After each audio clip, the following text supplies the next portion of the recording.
Judge, I'm going to say no probable cause here because What's he doing wrong? they, He's like trying to get away from him. He's like doing the right thing. You know? and probable cause doesn't exist. He's 0 for 6 on the walk and turn, 0 and 6 on the one leg stand.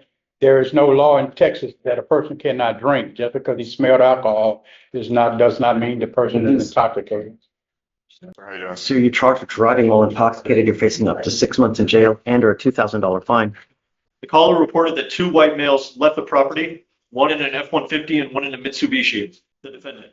Officer asked the defendant if he was involved in a physical disturbance, and the defendant stated yes, that him and another individual got into a physical fight, and that he got into his car to separate himself and calm down.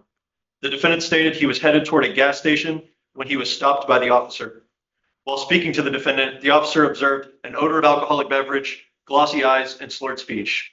The defendant admitted to drinking 2 beers, and standard field sobriety tests were conducted.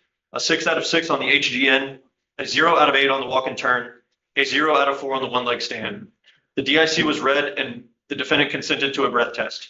The results were a .103 and a .113.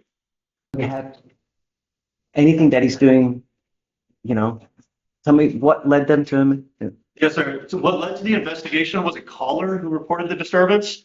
The officer arrived and he observed a car which matched the description that the So that caller would be gave. like me calling and saying, hey, this guy did this over there. The cops go, no.